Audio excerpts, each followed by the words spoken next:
Unknown caller.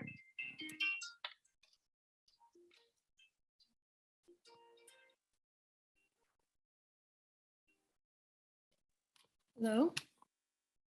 Hello? Hi. No, I'm on my own phone, but let me turn off my.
The August 9th regular town council meeting is called to order at 6:01.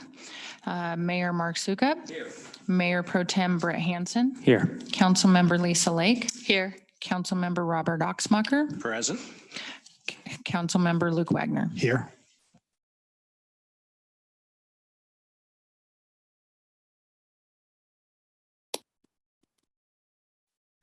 I know there's no amendments to the agenda, right? Right. Public comment. We need to, I've been informed by the lawyer of how we have to handle public comment.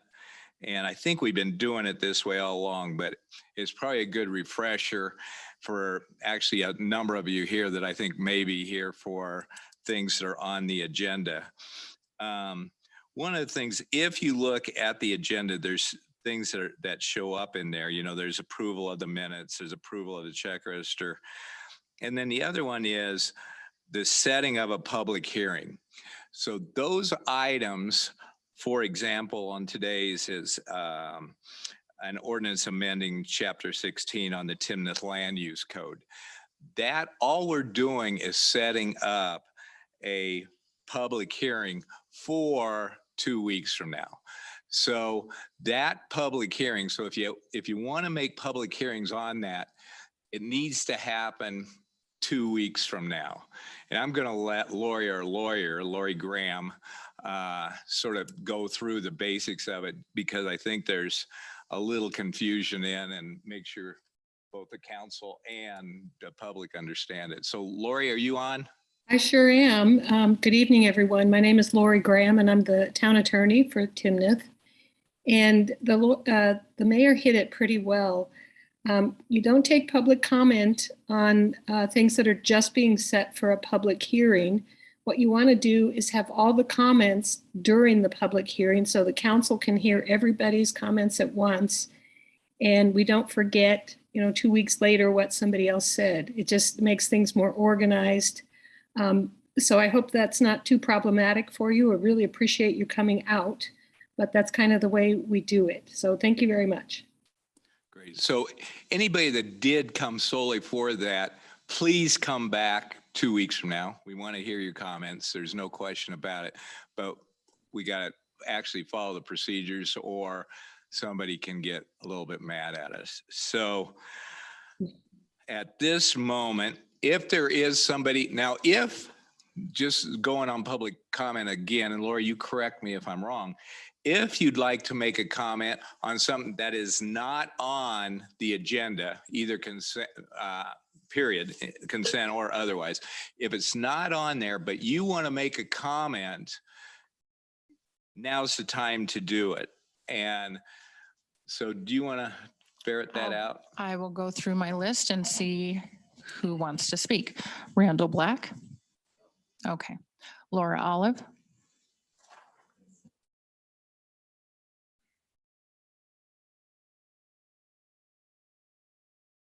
I hate to interrupt you guys, but I'm assuming I missed the part where we were called to order. We did all that. Yes, we've already called to order. We Thank already you. checked on amendments to agenda. We made your comment and now we're on public comment. Thank you so much. Sorry. You're welcome. Hello, my name is Laura Olive, and I own a number of properties in Old Town, Timnath.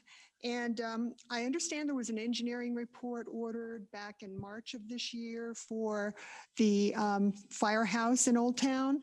And I was wondering, I understand it's supposed to be available sometime in August. Will that be available for the public to review? And my question is, what is city council, what are you planning to do with that asset? I think first off, we're waiting for the engineering report. So Don? Yep, it is in process. I hope to get it back this month. I'm not guaranteed to get it back this month. Once we get it back, have evaluated, have informed the council, then we can tell you where it's going from there. And who's doing the engineer's report? His name is Dale Jones. He's a structural engineer. So is he within your firm or? No, did- no, okay. he's outside of us. Okay, great, thank you. Sure. Okay.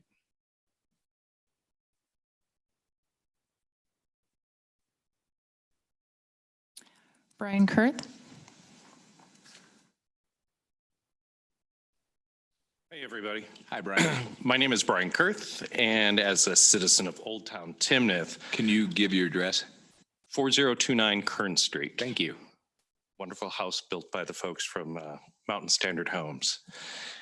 As a citizen of Old Town Timnath, I would like to go on record to respectfully request that our town manager, Aaron Adams, and TSC Consulting Engineers and Town of Timnath Community Development and Planning Department contractors, Matt Blakely and Kevin Colbell, attend an upcoming Old Town community gathering this fall.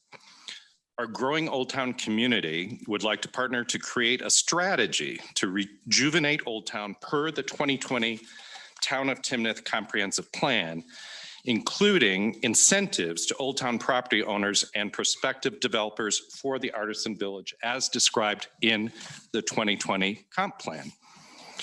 As a citizen of Old Town Timnath, I would like to also go on record to respectfully request the town's Code Enforcement Division, which I believe is also managed by Matt Blakely, routinely monitor properties across Old Town for code violations. I request that the owners and or renters of properties in violation are given a reasonable amount of time to rectify said code violations in advance of receiving fines or liens from the town. Thank you for your time and consideration. Thanks for your comments. Wade Fickler.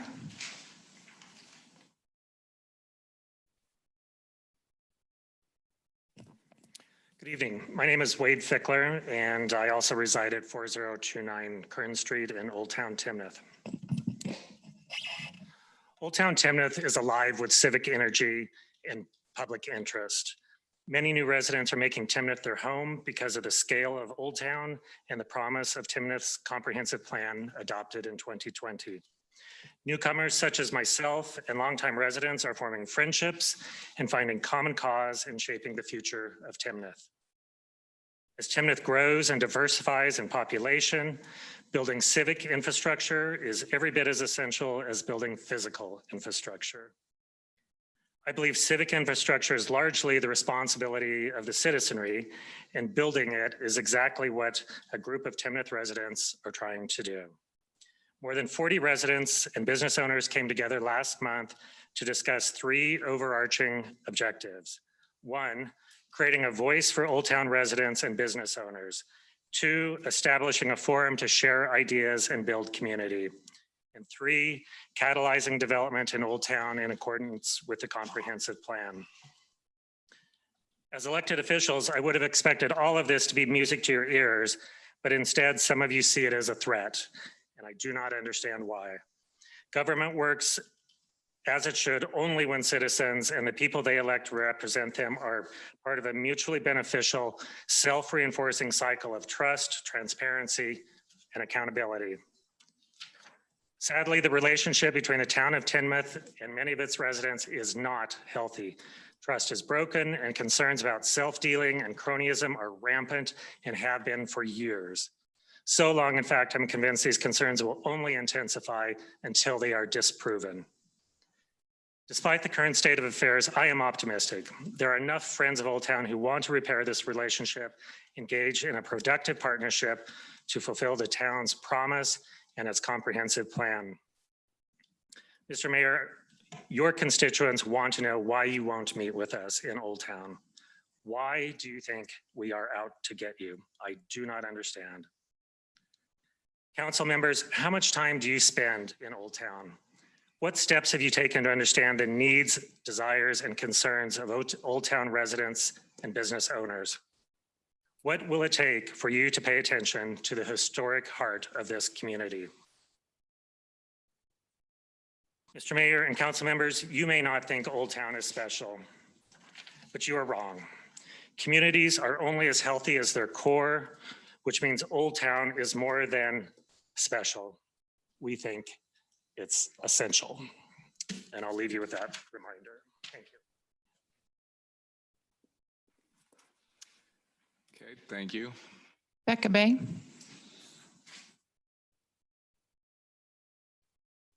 Hi, I am Becca Bay. I live at 4138 Main Street in Unit B. And this is simply, I am also the owner of the CF&G Public Market and Coffee House inside the Colorado Feed and Grain Building. And this is simply an invitation to, for you as council members and the mayor, as well as the planning commission, to spend time in downtown and come have a coffee, come have conversations, see the beauty that I see every day as I get to meet all of the wonderful neighbors and people that we have here in Timnath that create our awesome community. So I just invite you to come and spend time, whether you like coffee or any, I'm sure I can find something that you will enjoy. Thank you. Chuck Angerman. Okay. Okay, thanks. Mayor, real quick, but before we move on from public Sure. comment, and I hope Aaron is online, I thought maybe it might just be helpful to remind people of the avenues that they can contact the town and get questions answered that may not require them to come here. We're certainly happy to try to answer them here. And then also, just in case there are people who wanted to make comment in 2 weeks but couldn't make it, if maybe Aaron can also talk to them about how to submit public comment online if they're not able to make it in person. Good comment. Yeah, I'm happy to do that. We do have avenues. We have the ability, you can email to the council through the website. We also have a public comment specific email, and those emails are put in as part of the public record. We also have periodic council chats. I don't have the next one at the tip of my fingers, but we do try to promote those. That's a less formal way to meet with council folks and to have your opinion heard. So those are the ones that come to mind off the top of my head. Okay, great. Thanks, Aaron. Consent agenda. Any comments? Do I have a motion to approve? I move to approve the consent agenda. Do I have a second? Second. All those in favor? Aye. Opposed? Motion carries unanimously. Mayor and council reports. Council? Yes. So I just have a quick comment to make. Typically during public comment, we don't always have the opportunity to respond or answer questions of the people who are making comments. But I just want to reiterate what I had said at the last town council meeting, which I had been at Timnath Beer Works probably right after that local meeting that you all had. And I wanted to let you know that I did hear you. And then at the last meeting, I mentioned that I do think this would be a good opportunity for us to just kind of revisit the Old Town area, Don, once we get that report back, and to just kind of look at that whole thing. We have a couple of new council members who weren't here the last time we had some of those discussions. So I do think it's an opportunity for us to just look at that area again and see what we can do and what can be done for that. So. Anybody? Oh, Robert. I think I just have a couple of quick ones. The first is a reminder that the last movie night is this Friday at Community Park. So encourage folks to come out and see that. I believe that starts at 7:30 and it's Luca this week. Also, I just wanted to thank town staff for helping facilitate. I was able to tour the police department that's under construction, and that's very exciting. It was my first time to get in there, so I was very excited to hear about that. And it sounds like we're targeting an opening for November/December timeframe. And then finally, maybe Brian can give an update. I had a couple of people ask just where we're at in terms of process for the community park next phase development. Yep. So the phase 3 improvements at the Timnath Community Park are currently out for RFP. Those are due on August 19th. And then we have kind of the first meeting in September. We'll have a contract for you guys to evaluate. So we're looking at fall construction, phasing that work so that we can get ideally the pickleball courts online first, and then follow with the tennis and basketball, and then the splash pad opening, by the beginning of the summer, kind of like late May in 2023. Okay, great. Okay.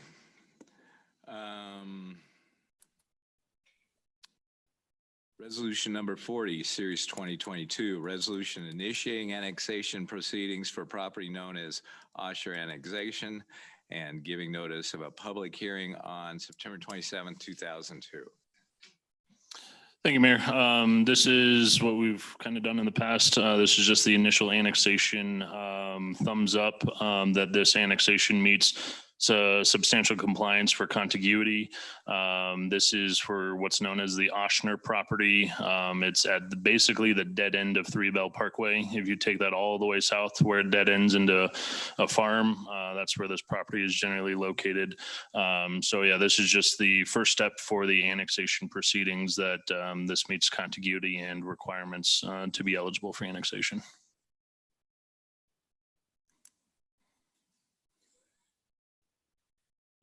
Aaron, would you like me to continue, or would you like me to wait for Mark to return? I think it's good to just wait. I also think that Luke might have something to present to the council on this. Okay.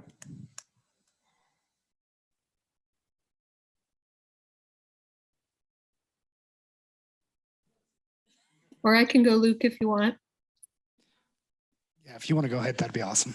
Sure.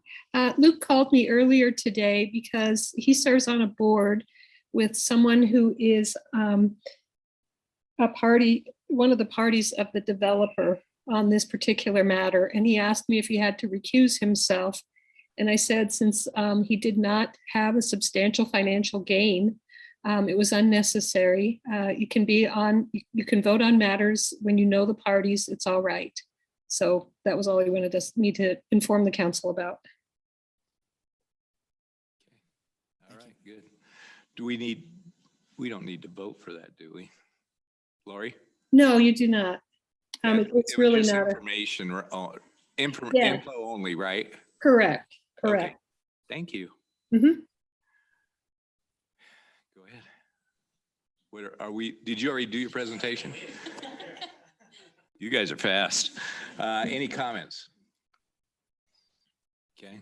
All those, would somebody give me a motion for resolution number 40, series 2022, a resolution initiating annexation proceedings for the property known as Oshner Annexation and giving notice of public hearing on September 27, 2022. So moved. Do I have a second? Second. All those in favor say aye. Aye. All those opposed? Motion carried unanimously. That brings us to discussion of the growth management area. Matt.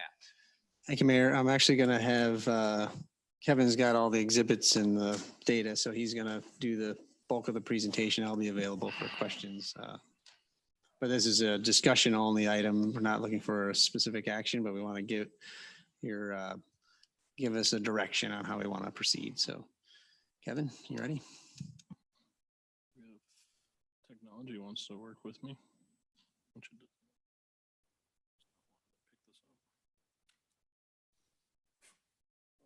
In the meantime, you've got in front of you a series of exhibits that Kevin's going to be pulling up here in just a second. I don't know if I even can. I'm wanting to register. Well, I think we can walk through them.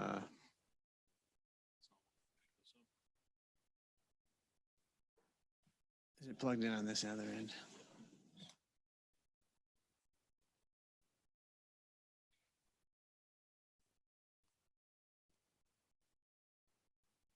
I'm going to actually walk through the different, do you want to walk through them or do you want me to walk through them? Brian, you want to work on that? You're going to go over there. We're shifting sides. So we've been working with the Larimer County and the City of Fort Collins, continued discussions with them. This may be familiar to you. We talked about it once before. This is the Krieger property.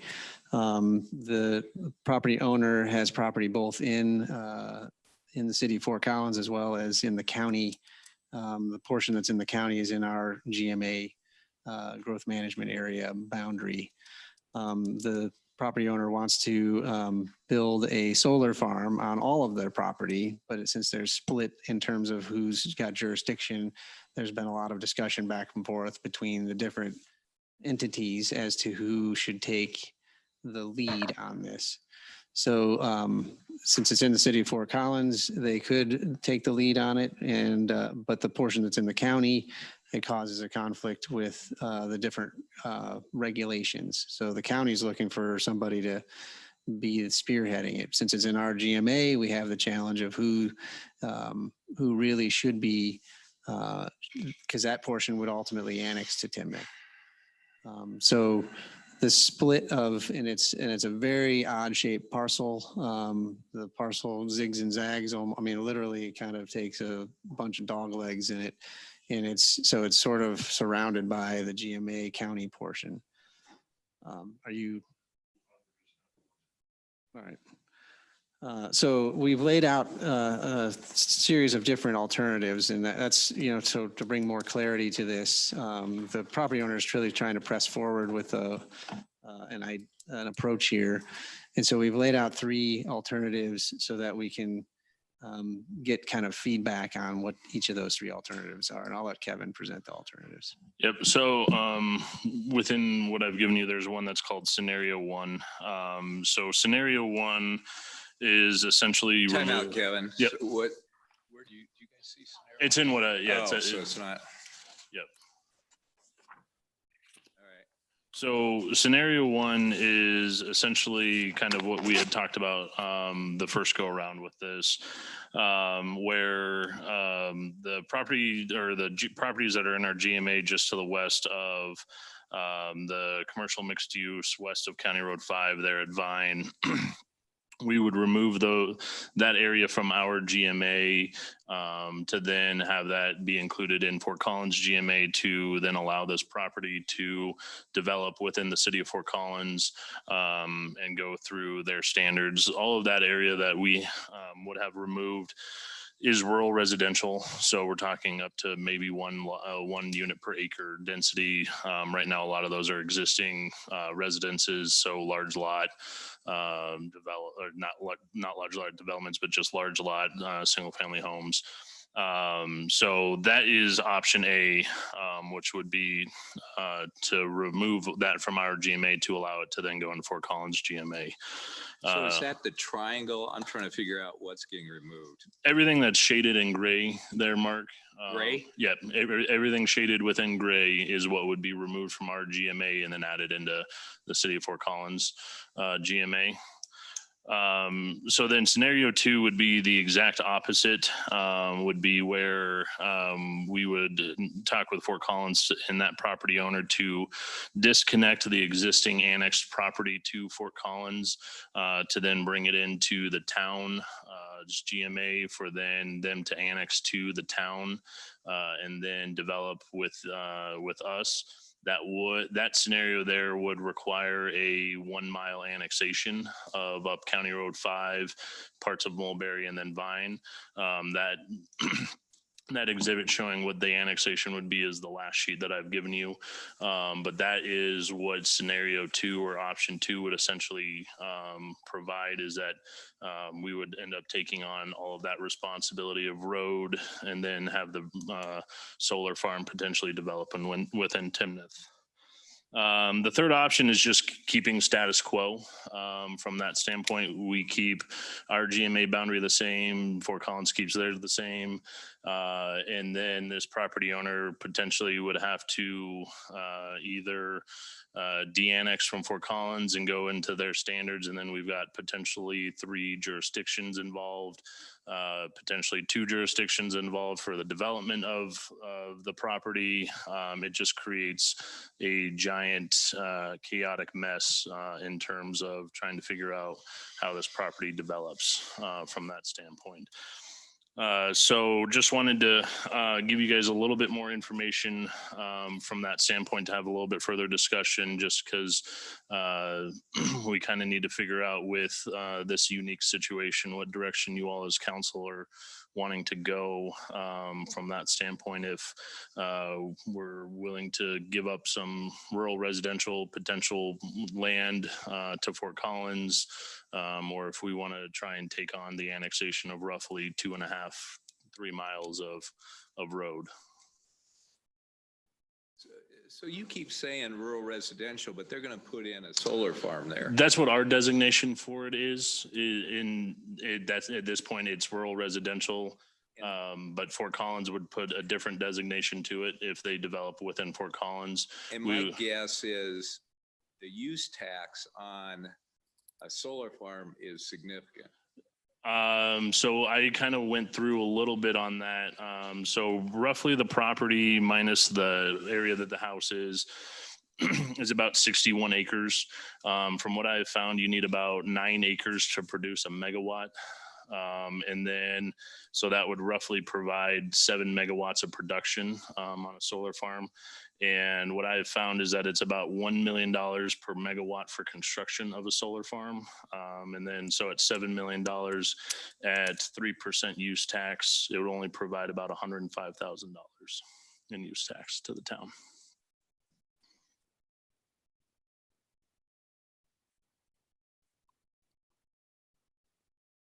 And that's just rough from what I've done some research on. Do we already have a feel for how Fort Collins feels about either of these scenarios, or are we just starting discussions really? Well, we've been in discussions with them for a while. They honestly don't have really an opinion one way or the other. I think we all kind of recognize, at least at a staff level, that going to Fort Collins would probably be the easiest, considering they already have one of the properties annexed to Fort Collins. So we'd have to go through a disconnection process, and we'd still have, so it just adds in one additional process to this if it would go to Timnath. So they don't really have a preference. It's just adding in a process or not, if Fort Collins, if it goes to them or not. Now, in 30 years, this may not all be rural residential, right? I mean, correct. And that was one of the things that Matt and I had conversations with them, and at a staff level at this point, they are willing to, within an IGA amendment that we would have to do, They would be willing to discuss if, if any of this property would go to commercial, about a potential sales tax sharing, on the property that was within Timnath's GMA. They were open to that as well. But yeah, solar farm would typically take about 20 to 30 years for the life of it. But yeah, they were willing to discuss what the potential other uses could be on that, and if there would be a sales tax sharing or something different. So we wouldn't necessarily be having to give up any commercial potential for Vine Drive or stuff that might Correct. over on the north side of Mulberry. Yeah, in Fort Collins, they have generally surrounding this to the north, and the current property that's within annexed to them, they have as a rural residential as well. So the area that would be kind of around what we have in our GMA as rural residential, they have it set as the same designation. So they would have to go through some changes as well to get to the commercial aspect for this area as well. I guess what's staff's opinions on us, giving up that chunk of designated open space, losing control of that So potentially? are you talking about that sliver? Yeah, it clearly looks like it follows the river. I assume that's what it is. There. Yeah, that follows the Box Elder Creek. So the only reason why that's designated is it's the following of the floodway.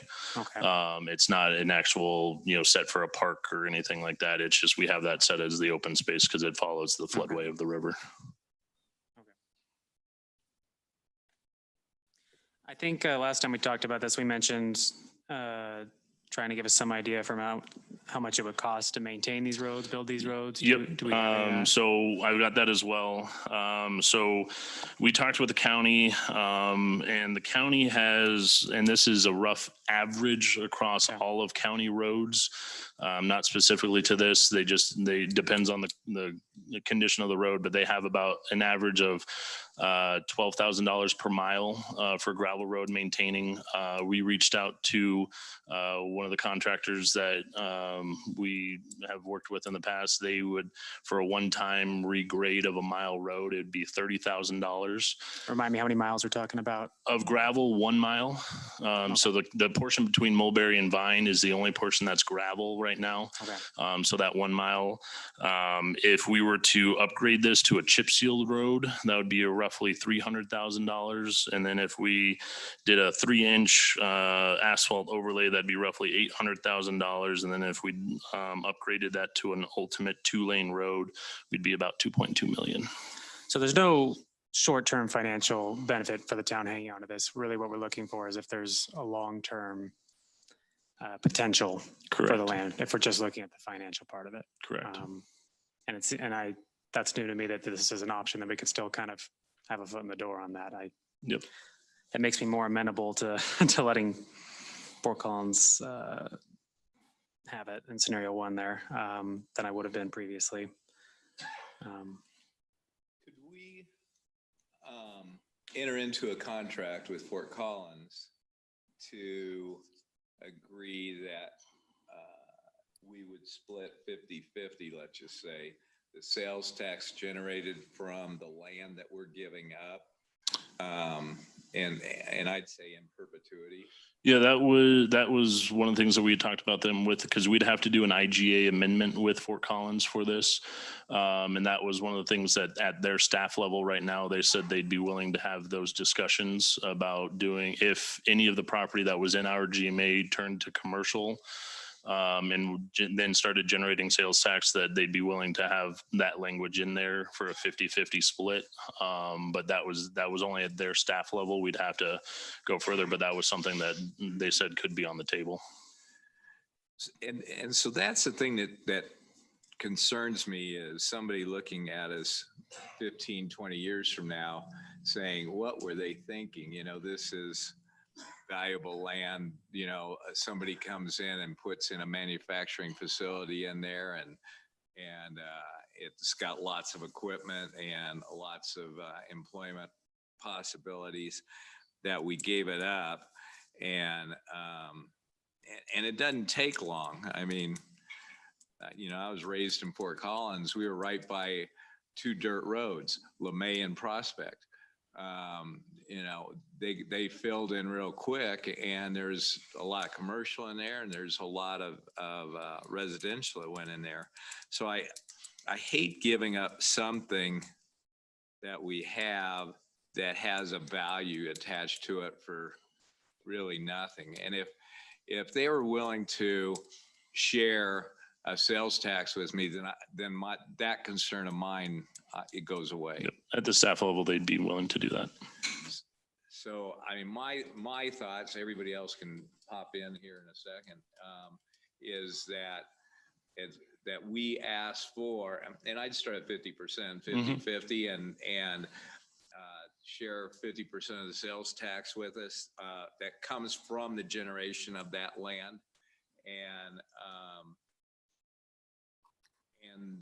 and that we go ahead and then let them annex our GMA property into the town of Fort Collins.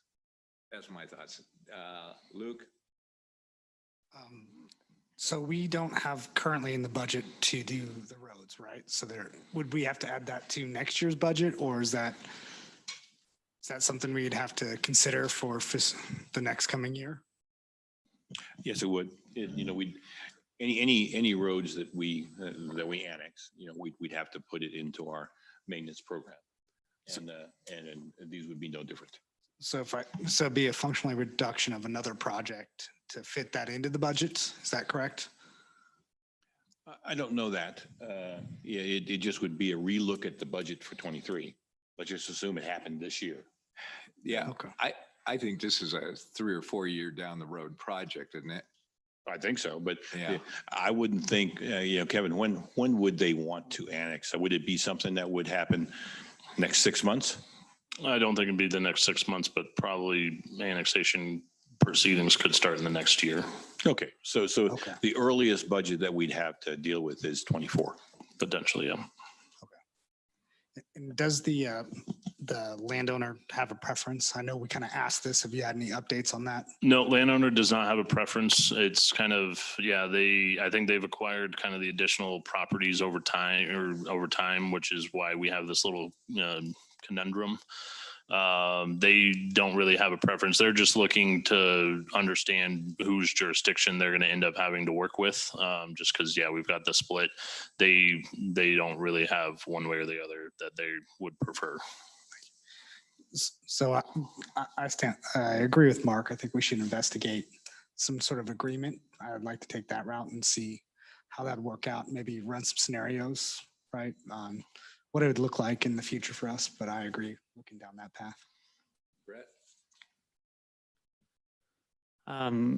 Yeah, this feels like this area, it has long-term potential. I mean, you think what Harmony Road was 30 years ago and what it is today. But it is out there. It doesn't address core needs of the town. And I'm hesitant to take on short-term financial obligations when 80% of the town wants us to look at broadband, when we are currently spending millions of dollars on roads that, you know, the Parkway going around Old Town and the various Main Street improvements over there. I think we've got a lot of other more pressing needs that the community would rather have us take on than a road that's way on the outskirts of town. So I'm comfortable with the mayor's suggestion. And I do want to make sure we have a foot in the door with the sales tax, not just give it up for nothing. I'd have a tough time supporting just giving it up. And just so I can make sure we're clear with the sales taxes, that is if it turns into a commercial development. Yes, I understand that. Okay. In 30 years, if these rural if residential people decide that they're ready to sell to some big commercial developers, so. Can you remind me, I know we brought this up briefly the last time we talked about it. If we decide to do nothing, let's say, what does the homeowner have to do are there still ways for them to move forward with the project that they are thinking about? It would become very complicated at that standpoint, because it would either mean they're developing in 2 jurisdictions. So then it's applying standards across, you know, a property line of whose standard is applying to what. There could be a possibility of that. It just becomes much more complicated. Okay. I don't have a strong feeling. I agree with what we've said as far as like just thinking about the future and things like that. At the same time, if it would be possible to just leave it the way it is and move forward, I would be okay with that as well. Rob? So if this entire property had currently been not annexed, but within our GMA, and this landowner came forward and said, I want to develop a solar farm, they would go to the county and the county would say, this is in Timnath's GMA.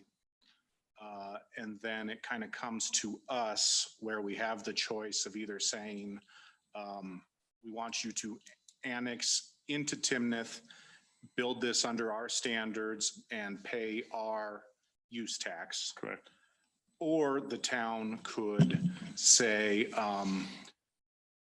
we're essentially not going to ask you to do that now, and you may develop under the county standards. Correct. And we would have the future opportunity to annex the property, understanding that at that point it's already developed. Correct. Yeah. In that scenario, we would lose out on the use tax. It would develop under the county standards. And then, yeah, we could grab it in the future at that point. We talk about not wanting to take on the obligation of this road. That is a road that at some point, it may be 20 years, but at some point we will annex and take over that obligation. Correct. Correct. Yep. I'm not advocating for this, but is there a reason that an option wasn't explored where they basically de-annex from Fort Collins and then come to us with a proposal?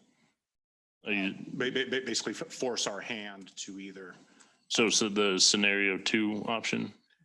It's actually scenario 2 that you just said. Right? Yeah. Scenario 2 would be they de-annex from Fort Collins and it comes to within our GMA. Yes, so, but it's scenario 2 kind of without the flagpole annex. So there could be a scenario 2 to where then it develops within the county and then it sits in county for however long it does until we annex up to that point to where we then could, take the annexation from that standpoint. That is an option as well. If you want to go down that path, we can do that. We can talk to Fort Collins as well, but it would just lose out on potential use tax and, some other things from that standpoint. And I'm not necessarily advocating for that. No, but that I'm is just asking the question. That could be an option. Is as that well. an option, and why would that be less desirable than the options that have been presented? The county would have, I think the county process would be a lot more stringent to go through for a solar farm from what we have gathered instead of Fort Collins or even potentially us. They would just have a little bit harder time going through that process. So it could be a possibility. It's just one that would be a little bit more of a difficult path to do solar farm. And can I add something to that? Wait, let me add to that comment. So plus we'd lose the use tax. Correct. Okay, go ahead. The other issue is that the county is very reluctant to take property back Correct. after it's already been annexed. So to disconnect and not have a path that actually gets it into a jurisdiction, that's a real tough spot for the county to be in. Okay. We've discussed potentially a revenue sharing agreement for future sales tax. Would it be permissible to get a portion of the use tax on this when it's developed? That was a suggestion, sales and use. Okay, I guess I misunderstood that. Yeah. I heard just future sales tax. Yeah, it was just future sales tax. Okay, so as you know, it's a sales and use tax form, and it's one and the same. So I was suggesting 50% of the use and sales tax. You heard just sales tax? Yeah, I had heard just sales tax. Okay. So my suggestion is use and sales tax. We can have that conversation. We can ask that with them. And especially, Not quite sure how the metrics of that one would work, but yeah, we could. Pretty easy. especially- You know exactly where the property, I mean, especially with solar, because it's fixed base asset, so. and for the portion that's currently in the county, especially, that's the easy one. The one that's in Fort Collins, we may Yep. not get that portion, but That's theirs. yeah, they take that portion, but the portion that's in the county in our GMA would be the portion that we would, that we would ask for that. So I think it's worth asking and putting that proposal out there. Might as well start at that position. And if then we could change our position if they don't agree with it too. So.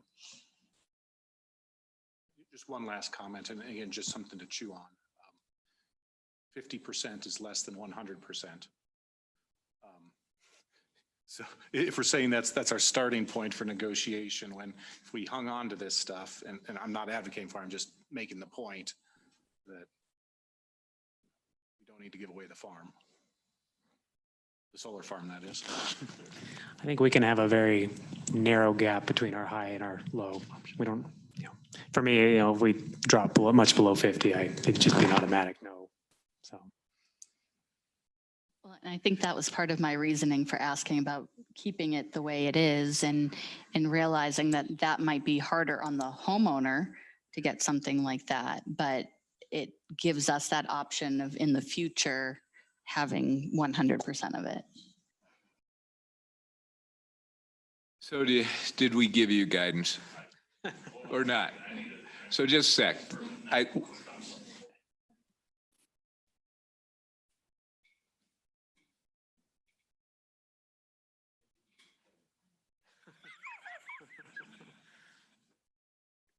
You're mean.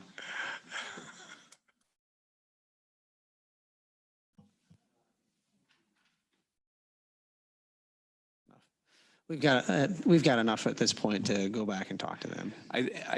So just going through, I think, I understand, I think three of us, which is get 50% of the sales and use tax generated from our GMA.